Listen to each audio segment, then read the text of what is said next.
Oskar Dirlewanger, el comandante de las atrocidades, el monstruo de la brigada Dirlewanger. La escena: un pueblo en Bielorrusia, 1943. Las casas arden. Los gritos de los civiles llenan el aire. Entre el humo y el caos, un hombre con uniforme de las SS camina con paso tranquilo, casi casual. Su brigada acaba de masacrar a toda la población.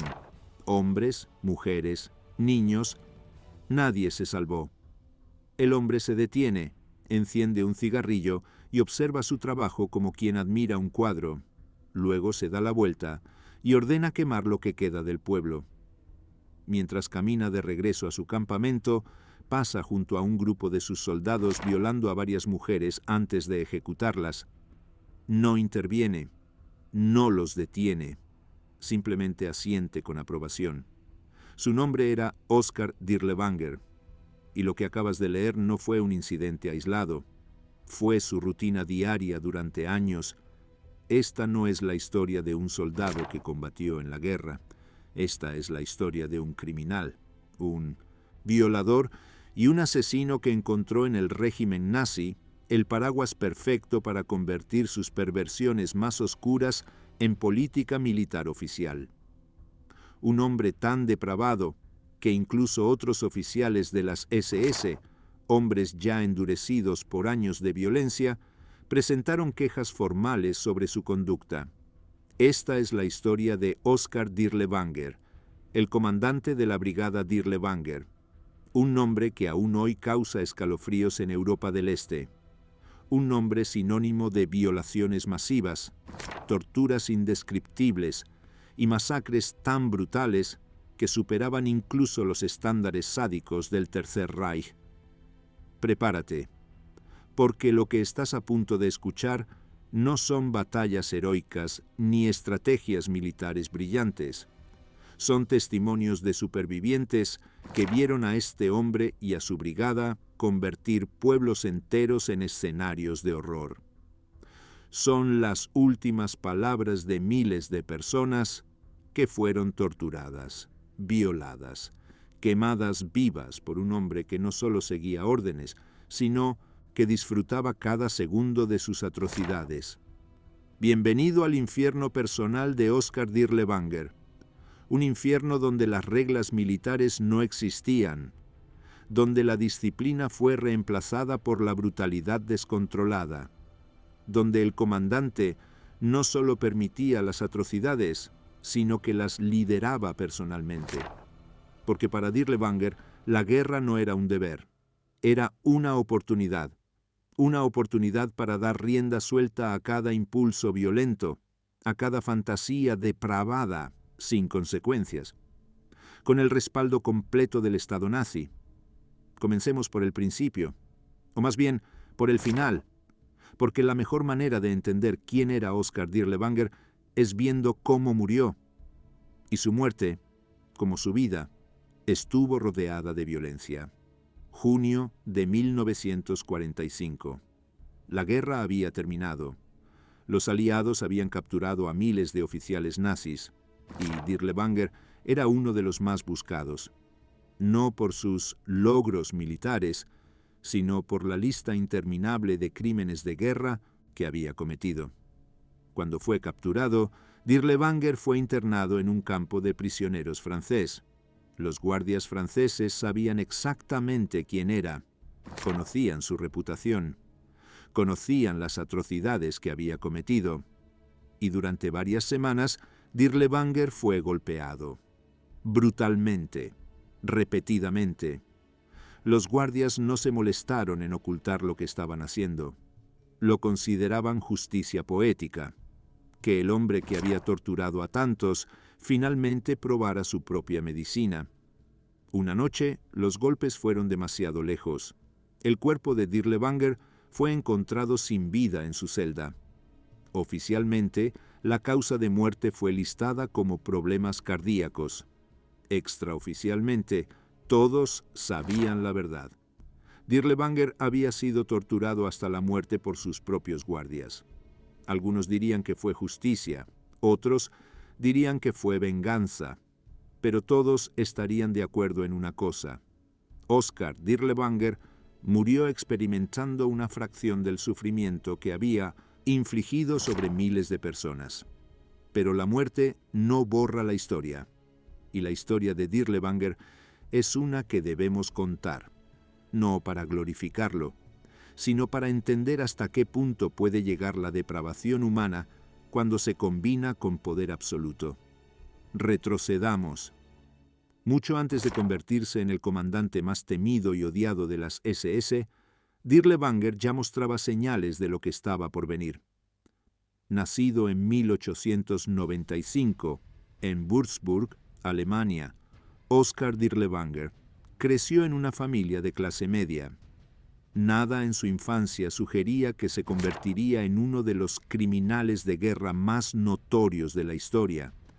Era un estudiante promedio, un joven aparentemente normal, pero entonces llegó la Primera Guerra Mundial, y Dirlewanger encontró algo que le gustaba: la guerra, la violencia, el caos. Sirvió con distinción en el ejército alemán, resultó herido varias veces y fue condecorado por valentía. En el papel era un héroe de guerra, pero aquellos que sirvieron con él contaron una historia diferente. Hablaron de un hombre que disfrutaba la violencia más de lo normal, que buscaba excusas para participar en combate cuerpo a cuerpo, que parecía excitado, casi eufórico, en medio de la batalla. Cuando la guerra terminó, Dirlewanger intentó adaptarse a la vida civil. Estudió ciencias políticas, consiguió un trabajo en una oficina administrativa, intentó ser normal, pero la normalidad no le sentaba bien. Dirlewanger extrañaba la adrenalina de la guerra, extrañaba la violencia, extrañaba el poder sobre la vida y la muerte. Y entonces comenzó a buscar otras formas de satisfacer esos impulsos. En 1934, Dirlewanger fue arrestado por violación. La víctima era una niña de 13 años. Durante el juicio se reveló que no era la primera vez. Dirlewanger había estado abusando de menores durante años. La niña de 13 años fue simplemente la primera en denunciarlo. Dirlewanger fue declarado culpable y sentenciado a 2 años de prisión. 2 años, por múltiples violaciones de menores, pero incluso esa sentencia ridículamente leve fue demasiado para el sistema nazi. Dirlewanger tenía conexiones, tenía amigos en lugares altos, y cuando salió de prisión, esos amigos le consiguieron un puesto en las SS. Sí, leíste bien, un pedófilo convicto fue aceptado en las SS. La organización que supuestamente representaba la pureza racial y moral del pueblo alemán acogió con los brazos abiertos a un violador de niños. Y eso te dice todo lo que necesitas saber sobre el régimen nazi: que la moralidad era opcional, que los principios eran negociables, que lo único que importaba era la lealtad al Führer. Dirlewanger fue asignado inicialmente a tareas administrativas en España durante la Guerra Civil Española, pero pronto quedó claro que sus habilidades eran desperdiciadas detrás de un escritorio. Dirlewanger era útil en el campo, donde podía matar sin restricciones, y así, cuando comenzó la Segunda Guerra Mundial, Dirlewanger recibió una oportunidad única. Se le permitió formar su propia unidad militar, una unidad compuesta por los elementos más violentos y criminales que las SS podían encontrar: cazadores furtivos, criminales convictos, violadores, asesinos. Todos fueron reclutados para la brigada Dirlewanger. La idea era que estos hombres, demasiado violentos o criminales para servir en unidades regulares, podrían ser útiles en operaciones antipartisanas en el frente oriental. Lo que el alto mando nazi no anticipó fue que reunir a los criminales más violentos de Alemania y darles armas, autoridad y permiso implícito para hacer lo que quisieran crearía una de las unidades militares más brutales y depravadas en la historia de la guerra moderna. La brigada Dirlewanger no era un ejército, era una banda de criminales armados con licencia estatal para torturar, violar y asesinar sin consecuencias. Y Dirlewanger no era su comandante, era su líder espiritual, el que daba el ejemplo, el que mostraba cómo se hacían las cosas. La brigada Dirlewanger fue desplegada principalmente en Bielorrusia y Polonia, donde su tarea oficial era combatir a los partisanos soviéticos. Pero combatir partisanos era solo un eufemismo conveniente para lo que realmente hacían: masacrar civiles. La táctica era simple y brutal. Cuando había informes de actividad partisana en una zona, la brigada Dirlewanger entraba en el pueblo más cercano. No importaba si había evidencia de que los aldeanos estuvieran ayudando a los partisanos, no importaba si había partisanos realmente allí. La brigada llegaba, rodeaba el pueblo, y entonces comenzaba el horror. Primero, reunían a todos los habitantes en la plaza central, hombres, mujeres, niños, ancianos, todos. Luego separaban a las mujeres jóvenes, y entonces las violaciones comenzaban, en público, mientras el resto del pueblo observaba horrorizado. Los soldados de Dirlewanger violaban a las mujeres y niñas frente a sus familias, a veces durante horas. A veces participaban grupos de 10 o 20 soldados con una sola víctima, y Dirlewanger observaba. A veces participaba personalmente, otras veces simplemente fumaba un cigarrillo y disfrutaba del espectáculo. Cuando terminaban con las mujeres, comenzaba la masacre. Los hombres eran fusilados. Las mujeres y niños que sobrevivían las violaciones también eran ejecutados. Y luego, para asegurarse de que no quedara evidencia, el pueblo entero era incendiado. Este era el patrón, pueblo tras pueblo, semana tras semana, mes tras mes. Uno de los incidentes más documentados de las atrocidades de la brigada Dirlewanger ocurrió en la aldea de Yelnya en 1942. La brigada llegó bajo el pretexto de buscar partisanos.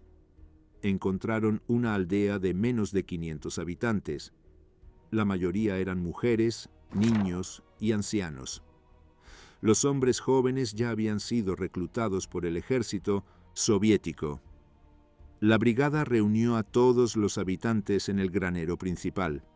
Luego, cerraron las puertas y prendieron fuego al edificio.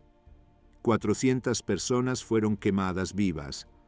Los gritos podían escucharse a kilómetros de distancia. Los soldados de la brigada Dirlewanger se quedaron afuera, bebiendo vodka saqueado, riendo mientras escuchaban los gritos de agonía desde el interior. Cuando el fuego finalmente se apagó, Dirlewanger ordenó a sus hombres que revisaran los escombros para asegurarse de que no hubiera sobrevivientes. Encontraron a 3 niños que habían logrado esconderse bajo los cuerpos de sus padres. Los niños fueron sacados y ejecutados con disparos en la cabeza. Este no fue un incidente aislado. Era la norma. Era lo que la brigada Dirlewanger hacía regularmente. Y lo peor de todo es que había reportes, había testimonios. Otros oficiales de las SS presentaron quejas sobre la conducta de Dirlewanger. Incluso Heinrich Himmler, el líder de las SS, recibió informes sobre las atrocidades de la brigada, pero no hizo nada, porque Dirlewanger era útil, porque infundía terror, porque su simple presencia en una zona hacía que los civiles dejaran de apoyar a los partisanos por miedo a represalias. Dirlewanger no era castigado por sus crímenes, era recompensado, fue promovido, fue condecorado, se convirtió en uno de los oficiales más temidos del Frente Oriental. Pero las atrocidades de la brigada Dirlewanger no se limitaban a las aldeas rurales. Durante el levantamiento de Varsovia en 1944, la brigada fue enviada para ayudar a sofocar la rebelión. Lo que hicieron en Varsovia fue tan brutal que incluso otros oficiales alemanes lo documentaron en informes oficiales como excesivo e innecesario. La brigada Dirlewanger entró en el distrito de Wola en Varsovia. En 2 días masacraron a más de 40.000 civiles, 40.000 personas. En 48 horas no fueron bajas de combate, no partisanos armados. Fueron civiles, hombres, mujeres, niños, ejecutados sistemáticamente calle por calle. Las mujeres fueron violadas antes de ser asesinadas. Los niños fueron lanzados desde ventanas de edificios de varios pisos. Los ancianos fueron quemados vivos en sus casas. Un testigo polaco que sobrevivió escondiéndose en un sótano describió la escena. Vi a Dirlewanger personalmente. Estaba borracho. Todos estaban borrachos. Reían mientras mataban. Uno de los soldados estaba violando a una mujer, mientras otro le disparaba a su hijo en la cabeza. Y Dirlewanger simplemente observaba, fumando, como si estuviera viendo una película. Esta era la brigada Dirlewanger. No soldados, bestias, criminales desatados con uniforme militar. Y Dirlewanger era su líder, no por autoridad formal, sino porque era el más depravado de todos, el que mostraba el camino, el que demostraba que no había límite para la crueldad. Pero incluso dentro de este contexto de horror absoluto, había episodios específicos que destacaban por su sadismo particular. Durante una de las operaciones antipartisanas, la brigada capturó a un grupo de sospechosos de ayudar a los partisanos. Entre ellos, había varias familias completas. Dirlewanger ordenó un experimento. Quería ver cuánto dolor podía soportar una persona antes de morir. Seleccionó a un hombre al azar y ordenó que fuera torturado, pero no rápidamente, lentamente, durante horas. Le rompieron los dedos uno por uno, le quemaron la piel con cigarrillos, le cortaron pedazos de carne, y mientras tanto, Dirlewanger tomaba notas en un cuaderno pequeño, documentando las reacciones del hombre. Cuando el hombre finalmente murió después de varias horas de tortura, Dirlewanger simplemente seleccionó a otro y repitió el proceso. Hizo esto con 5 personas diferentes en un solo día. No había razón militar para esto. No estaba obteniendo información. No estaba cumpliendo una orden. Simplemente disfrutaba torturando a gente. Y el sistema le permitía hacerlo sin consecuencias. Esta era la realidad de Oskar Dirlewanger. No era un soldado cumpliendo su deber. No era un comandante siguiendo órdenes difíciles. Era un sádico, un violador, un asesino que había encontrado el sistema perfecto para satisfacer sus impulsos más oscuros. Y lo más aterrador de todo es que no estaba solo. Tenía una brigada entera de hombres igual de depravados que él. Hombres que habían sido reclutados específicamente por sus tendencias violentas. Hombres que veían en Dirlewanger no un monstruo, sino un modelo a seguir.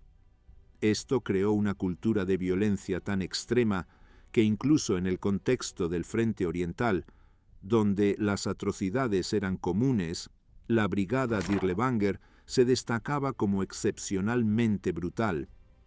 Otros oficiales alemanes evitaban trabajar con ellos. Los soldados regulares de la Wehrmacht pedían no ser asignados a operaciones conjuntas con la brigada. Incluso algunos miembros de las SS expresaban disgusto por los métodos de Dirlewanger.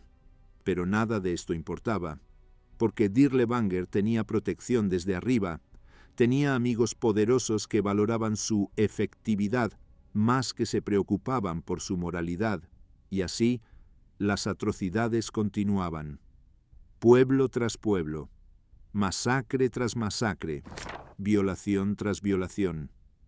La brigada Dirlewanger se convirtió en sinónimo de terror en Europa del Este. Los civiles preferían huir y abandonar sus hogares antes que arriesgarse a un encuentro con la brigada. Los partisanos, hombres endurecidos acostumbrados a la guerra brutal, consideraban a Dirlewanger y su brigada como el enemigo más peligroso y depravado que enfrentaban. Pero a medida que la guerra avanzaba y los soviéticos empezaban a empujar a los alemanes de vuelta, la situación de la brigada Dirlewanger comenzó a deteriorarse. En 1945, con Berlín rodeada y el Tercer Reich colapsando, la brigada fue enviada a defender la capital. Pero entonces la disciplina ya era inexistente.